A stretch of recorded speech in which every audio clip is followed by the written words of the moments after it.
Hello everyone. आप सब लोगों का स्वागत है। तो हमने हमारी लास्ट वीडियो में बात करी थी वेक्टर स्पेस के बारे में। इसमें हमने देखा था Pnx। ये क्या होता है? Set of all polynomial having degree at most n। इसका मतलब वो सारे पॉलिनोमियल जिनकी डिग्री एट मोस्ट n होगी वो इसके अंदर आएंगे। और ये हमारे पास में एक वेक्टर स्पेस होता है ओवर R। इसके अंदर जो एलिमेंट्स आ रहे हैं वो a0 plus a1x plus a2x² plus an तक कुछ इस तरीके से दिखाई देंगे। और जो हमारे पास में ए आई है वो आर के अंदर से आ रहा होगा। ठीक है।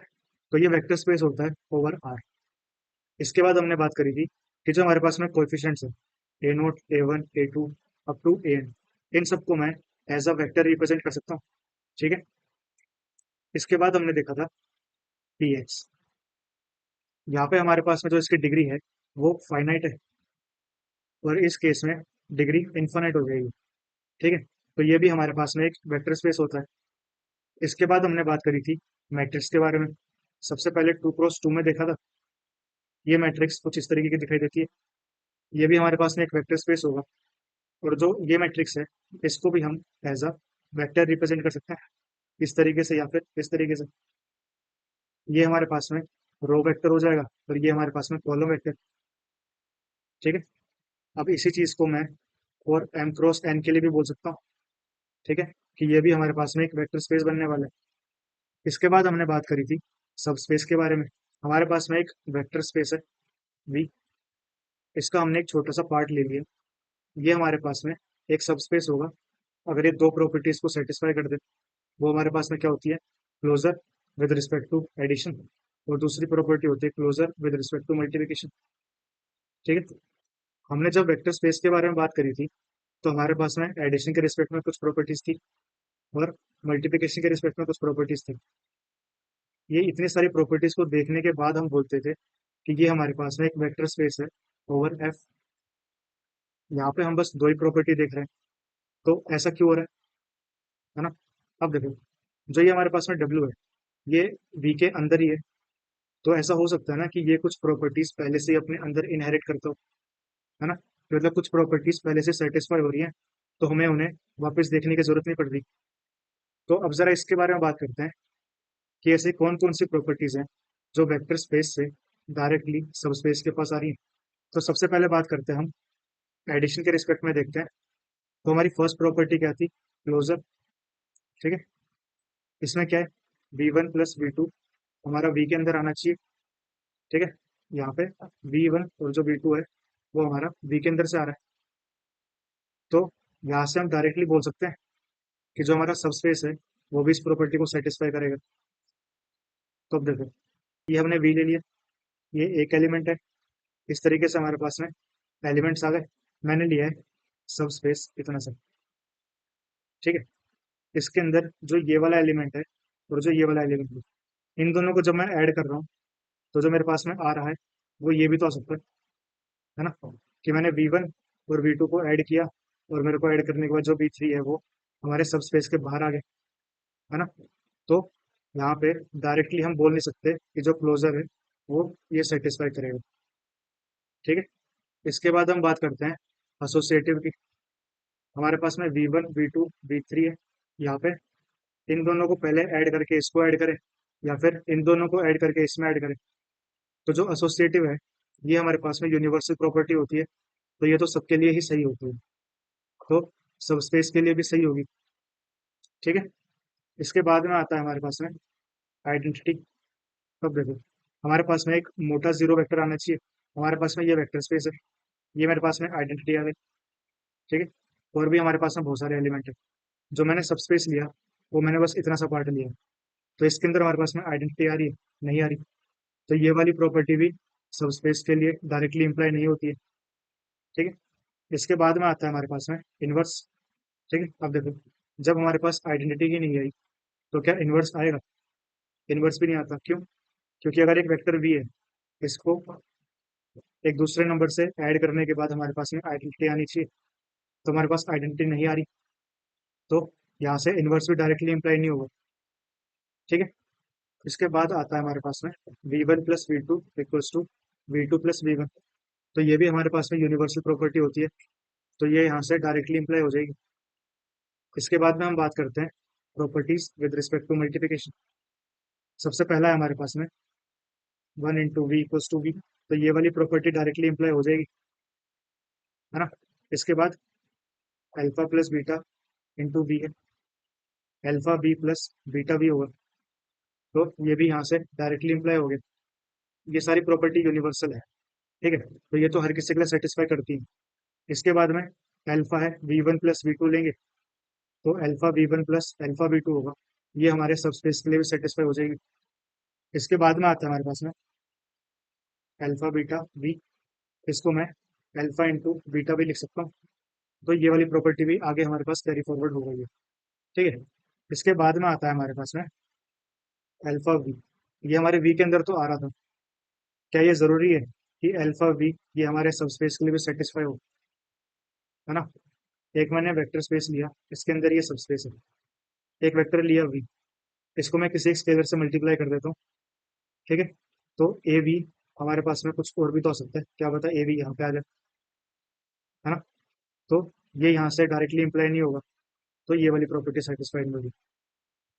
तो आप यहाँ से ऑब्जर्व कर रहे हो मल्टीप्लिकेशन की एक प्रॉपर्टी है, ठीक है, और एडिशन के रिस्पेक्ट में इनवर्स, आइडेंटिटी, और जो हमारे पास में क्लोजर है, तो यहाँ से हमारे पास में टोटल 4 प्रॉपर्टी आई है जो सब स्पेस के लिए डायरेक्टली इंप्लाई नहीं हो रही। तो हमें ये सारी प्रॉपर्टी सेटिस्फाई करनी चाहिए।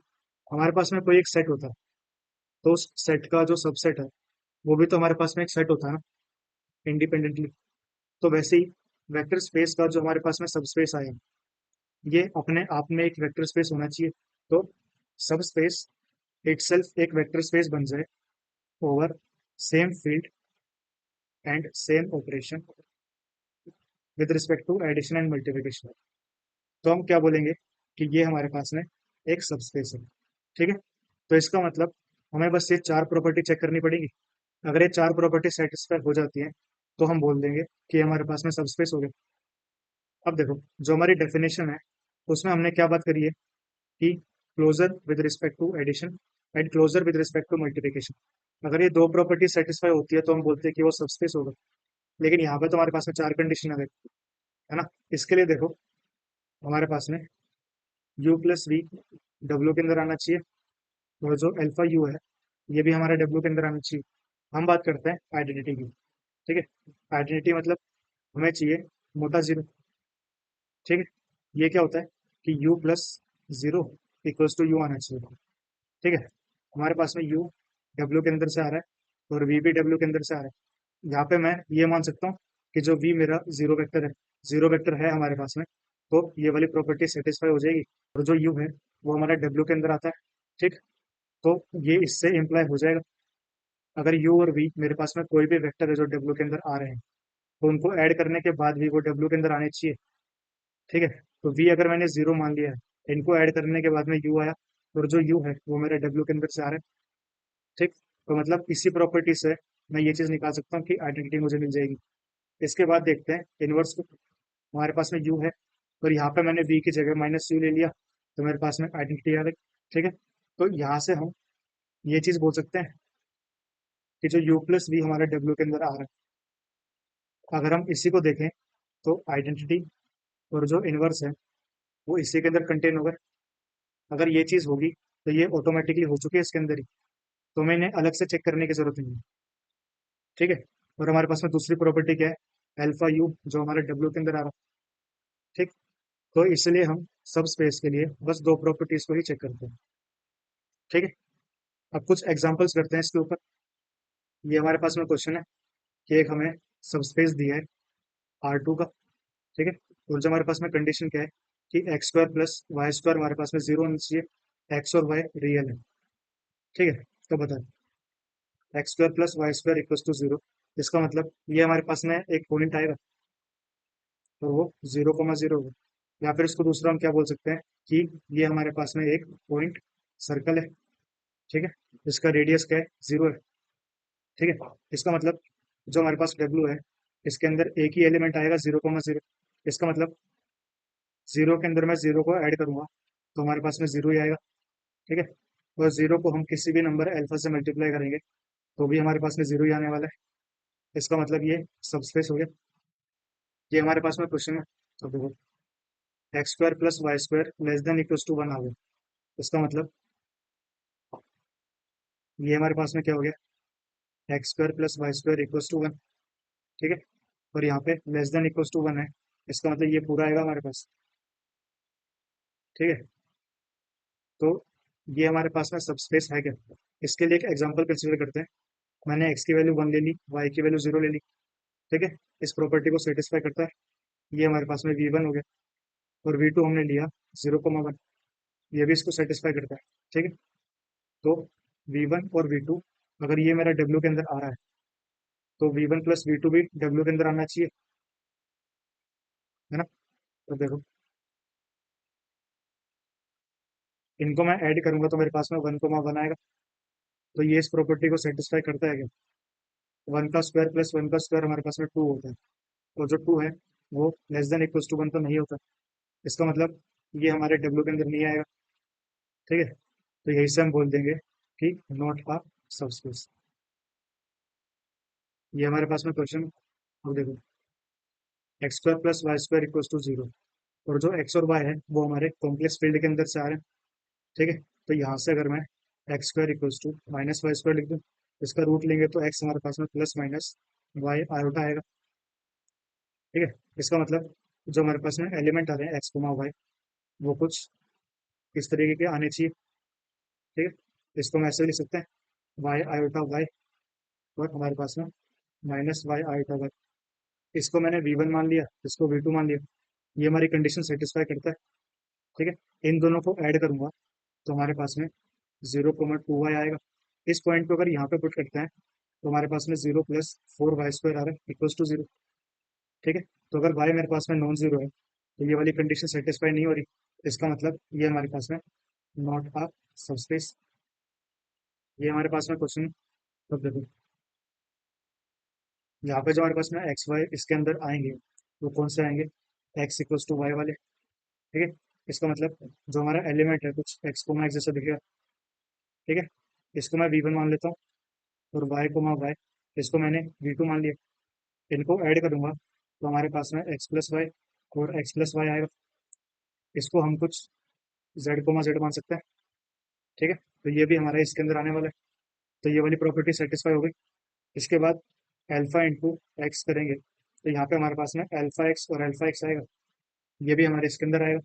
तो यहाँ से हम बोल सकते हैं कि ये हमारे पास में क्या हो गया, सबस्पेस। ठीक है, आई होप यहाँ तक की सारी चीज़ें आपको समझ में आ गई होंगी। तो आज के लिए इतना ही। अगर आप लोगों को कोई भी डाउट हो तो आप नीचे कमेंट सेक्शन में लिख सकते हो। Thank you so much and have a nice day.